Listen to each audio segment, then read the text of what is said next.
بسم اللہ الرحمن الرحیم۔ السلام علیکم۔ مزمل وائس آفیشیل میں خوش آمدید۔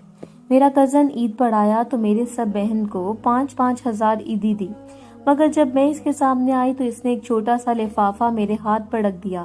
میں اپنے کمرے میں آئی تو رونے لگی۔ وہ لفافہ اتنا ہلکا پھلکا تھا کہ دور سے دکھائی دے رہا تھا کہ وہ خالی تھا۔ میں نے اسے بے دلی سے دراز میں پھینک دیا۔ عید کے اگلے دن میرے ماموں کی فیملی ہمارے گھر کھانے پر آنے والی تھی، لہٰذا امی نے مجھے گھر کی صفائی پر لگا دیا۔ سارا گھر چمکانے کے بعد میں اپنے کمرے میں آئی تو اسے بھی صاف کر ڈالا۔ صفائی کے دوران وہی لفافہ میرے ہاتھ لگا تو میں نے یوں ہی بے خیالی میں کھول لیا، مگر یہ دیکھ کر میری آنکھیں پھٹی کی پھٹی رہ گئیں، کیونکہ اس میں تو میری کزن نے اپنے دل کا۔ میرا نام صدف ہے اور میں کالج میں پڑھتی ہوں۔ ہم 4 بہن بھائی تھے، 2 بہنیں اور 2 بھائی، جبکہ میں ان سب سے بڑی تھی۔ میرے ابو ایک بینک میں جاب کرتے تھے، جبکہ میرے چچا ہم سے بھی زیادہ دولت مند تھے، کیونکہ وہ خود بھی اپنا بزنس کرتے تھے، جبکہ ان کا بڑا بیٹا امریکہ میں جاب کرتا تھا، اس لیے ان کی حیثیت ہم سے زیادہ تھی۔ مگر اس کے باوجود میرے چچا اور چچی ہم سے بہت محبت کرتے تھے۔ وہ جب بھی ہمارے گھر آتے تھے ہمارے لیے بہت ساری چیزیں لے کر آتے تھے اور ہم بھی ان کی خوب خاطر مدارات کرتے تھے۔ چونکہ میرا کزن حماد 3 سالوں سے امریکہ میں کام کر رہا تھا، اس لیے وہ اب تک گھر نہیں آیا تھا۔ اگرچہ کال پر وہ بات چیت کر لیتا تھا، مگر ابھی تک وہ گھر نہیں آیا تھا، کیونکہ اس کے کام کی نوعیت ہی کچھ ایسی تھی کہ وہ اتنی جلدی گھر نہیں آ سکتا تھا۔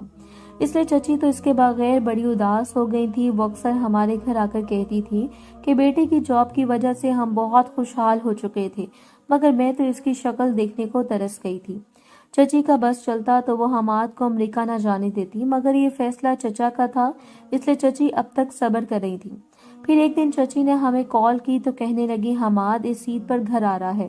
یہ کہتے ہوئے چچی بہت خوش تھی۔ یہ خبر سن کر میرے چھوٹے بہن بھائی بھی خوش ہو گئے۔ وہ کہنے لگے ہمارے تو مزے ہیں، کیونکہ اس بار ہمیں عیدی میں ڈالرز ملنے والے ہیں۔ یہ سن کر میں ہنستی۔ یہ بچے بھی بہت عجیب ہوتے ہیں، ان کو ہر وقت اپنی پڑی رہتی ہے۔ خیر میں تو اس لیے عید کا انتظار کر رہی تھی کہ اس بار ہم گائے ذبح کر رہے تھے اور مجھے کوکنگ کا بہت شوق تھا۔ میں بھی سے سوچ رہی تھی کہ میں بہت ساری ڈشز بناؤں گی، جبکہ میرے بہن بھائیوں کو اس بات کی خوشی تھی کہ اس بار کزن بھی انہیں عیدی دے گا۔ دن تیزی سے گزرتے گئے اور بالآخر حماد گھر آ گیا۔ چونکہ حماد عید سے پہلے گھر آ گیا تھا، اس لیے امی ابو اس سے ملنے چچا کے گھر چلے گئے، جبکہ میں اور چھوٹے بہن بھائی گھر میں رہ گئے۔ میں سوچنے لگی کہ صبح عید ہے اور ابھی میں نے اتنے سارے کام کرنے تھے۔ اس وقت جب میں کچن صاف کر رہی تھی میرے بہن بھائی میرے سر پر آ گئے اور پوچھا، آپ ہی حماد بھائی بہت پیسے والے ہیں اور اب تو ان کی جاب ہے، وہ ہمیں کتنی عیدی دیں گے؟ یہ سن کر میں نے اپنا سر پکڑ لیا، کیونکہ ان سب کی سوئی تو ابھی تک ڈالر میں اٹکی ہوئی تھی۔ ارے بھائی وہ تم سے بڑے ہیں، وہ تمہیں جو کچھ دیں تم ان سے لے لینا۔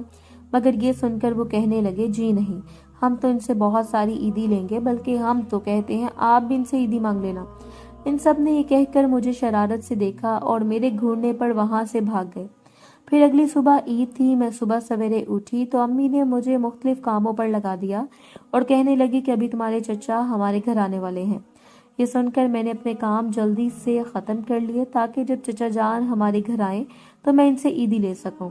تھوڑی دیر بعد وہ لوگ آ گئے تو میرے چھوٹے بہن بھائی بھاگ کر گئے۔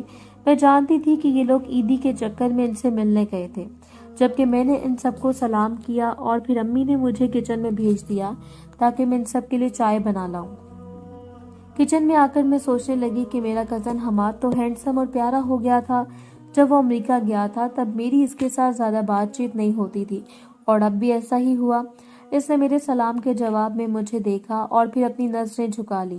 روایتی کزنوں کی طرح بے تکلفی نہیں تھی ہم میں، تبھی تو ہم نے زیادہ بات چیت نہیں کی۔ البتہ میرے چھوٹے بہن بھائی حماد کے ساتھ بے تکلف ہو گئے، اور جب میں چچا کے لیے چائے لے کر ڈرائنگ روم میں گئی تو میں نے دیکھا کہ حماد میرے سب بہن بھائی کو 5,000 اس نے عیدی دی۔